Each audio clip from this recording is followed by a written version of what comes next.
Was Spyro Reignited Trilogy leaked for the Nintendo Switch and PC by Activision? Something interesting happened recently, and it looks like this game will be coming to both of these platforms. A horror game starring Tingle is actually in development. Yes, Tingle, the weird little guy. Death Stranding might be getting a March 2019 release date, and Unreal Engine 4 gets a huge update for the Nintendo Switch that will immediately impact some upcoming games. All that and much more in the Friday, July 20th edition of RGT News. Let's go! RGT News coming at you right now. Woo! RGT 85 coming to you with the freshest video game news. Now take it away. So the Spyro Reignited Trilogy is confirmed for the PS4 and the Xbox One, and will be coming out this fall to both of these platforms, but a lot of people were hoping for a Nintendo Switch or a PC version of this game as well. Obviously, we've seen a lot of success with the Crash Insane Trilogy, which recently released on the Nintendo Switch, the Xbox One, and of course the PC. It's actually been the #1 selling game in the UK since it's launched on the Xbox One and the Nintendo Switch, so a lot of people are enjoying these games, and of course, Crash Bandicoot was a series that we saw on various Nintendo platforms. Spyro also popped up on various Nintendo platforms as well, but obviously the first 3 Crash Bandicoot games and the first 3 Spyro games are the ones that really resonate with people. They're the ones that people sort of gravitate towards, and the games that most people consider to be the best in the series. Well, it looks like Spyro could be making his way to the Nintendo Switch and the PC. Over on the official UK Spyro website, something very interesting happened. When you went to go pre-order a copy of the game, it actually popped up to pre-order a copy of the Nintendo Switch version and a PC version. It looks like the German website also had this as well. Now, obviously, this has since been taken down by Activision. They removed those 2 options, but really, there has to be sort of a reason for that. I don't think you just make this mistake and then sort of mosey on about your way. You know, it's not something that is just completely out of the blue. There has to be some reason for that. Jordan Fringe and myself actually did a video talking about Spyro coming to the Nintendo Switch, and he had a lot of really great insight on that, as he's very big in the Spyro community. I'll put a card up on the screen for that video right now, so make sure you guys go check it out. But honestly, I would not be surprised if Spyro is announced maybe during a Nintendo Direct with a later release date coming to the Nintendo Switch, and then a PC version to follow, as well as they pretty much put Crash Bandicoot on every platform that was available after the exclusivity of the PS4 version was up. So let me know in the comments down below if you would like to see Spyro come to the Nintendo Switch and PC, because it looks like it's going to be happening.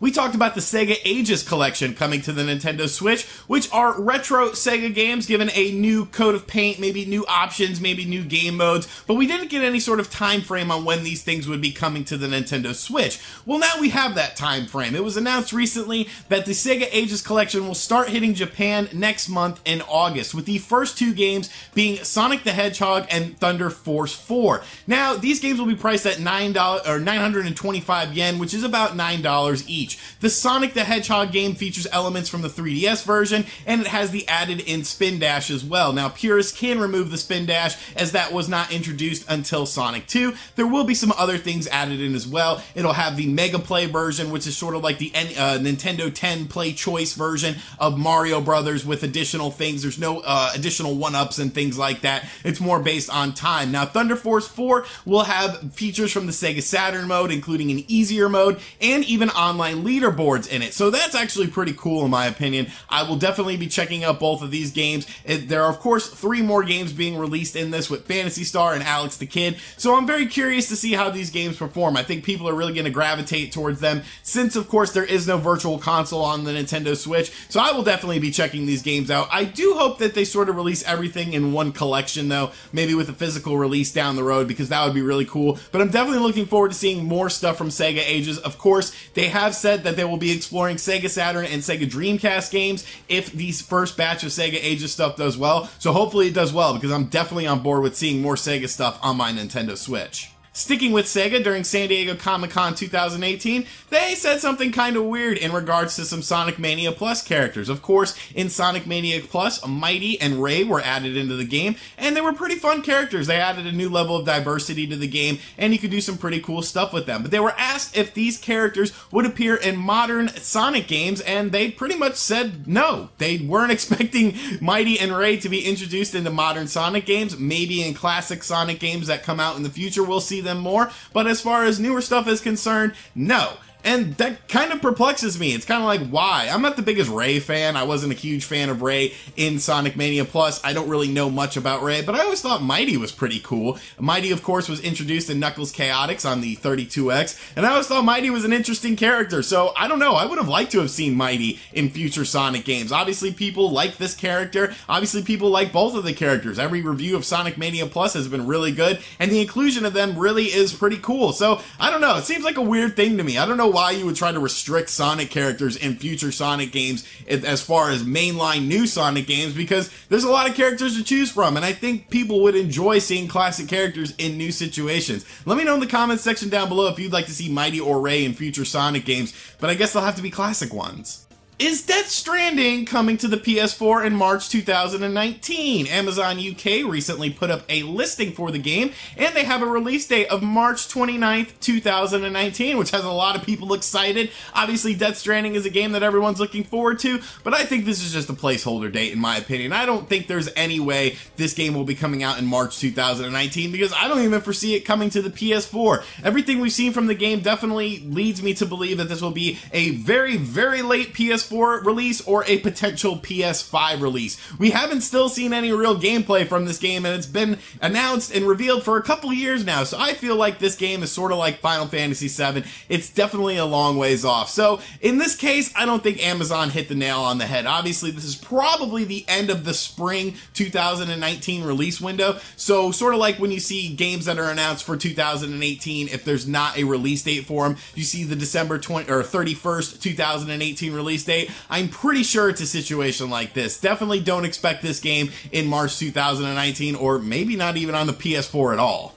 One of the most interesting and unique characters that Nintendo has to be Tingle. He's definitely very strange and unusual, but I like that about him because I myself am strange and unusual. And it looks like Tingle was actually about to be a lot weirder than we had ever anticipated. In a recent interview with Mr. Tanabe from Nintendo, he stated that looking back 8 years ago, we were developing a horror game with Vanpool that starred Tingle as the main character, but that project was canceled due to a variety of reasons. Look, I don't really care what these reasons are. We need to get back on the ball with this. A horror game starring Tingle just sounds so bizarre, so out of left field, but I like that. I like different things like that. Like, could you imagine like Tingle like popping up as like a jump scare or something? Like, what would the basis of the game be? Would there be other Zelda characters within this game as well? Like, I want to know more about this game. I want to see concept art. I want to see possibly screenshots or development things, read development notes about it, because this sounds just so bizarre and so interesting, but I like that about it. I would have loved to have seen a Tingle-based horror game, because I think it could have worked, because Tingle himself is a weird enough character to where you're like, yeah, okay, you're kind of creepy, dude, but I like that about you. So I don't know. I hope more information from this Tingle horror game gets unearthed, because I think it would just be absolutely fascinating to learn about.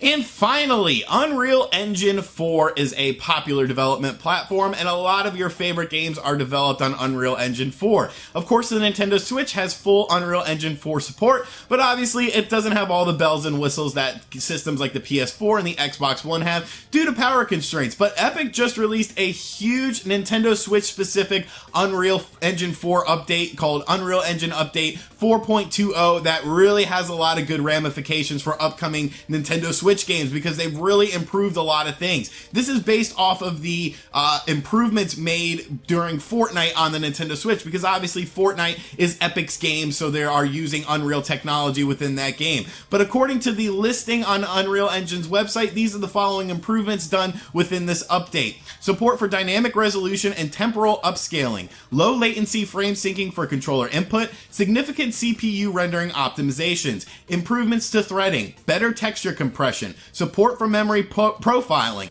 back buffer support for 1080p while in dock mode, and many other fixes. So basically, what this is going to do is make the games run a lot smoother. Now, of course, companies can do updates to their Unreal Engine games that are already released on the Nintendo Switch, or they can utilize these features going forward. And that's pretty exciting in my opinion, because you've seen a pretty steady increase in the quality of Fortnite since it was originally released to where we're at now on the Nintendo Switch, and it's only been a month. They've obviously done a couple big updates, one of them improving graphics, one of them tinkering with the different graphic things, like when you used to launch out of the battle bus, you know, the characters would just disappear. Now they don't do that as much. They've added in voice chat to the game as well. So these things will actually go a long way with upcoming Nintendo Switch games, and it's actually pretty exciting to see how much graphical fidelity and how many improvements can be made in Unreal Engine 4 games coming to the Nintendo Switch. So it's a very exciting time if you're a Nintendo Switch owner and you're looking forward to upcoming Unreal Engine games, because they're going to look a lot better than they would have if they released a year ago. And as long as improvements keep being made for this, it could be very exciting.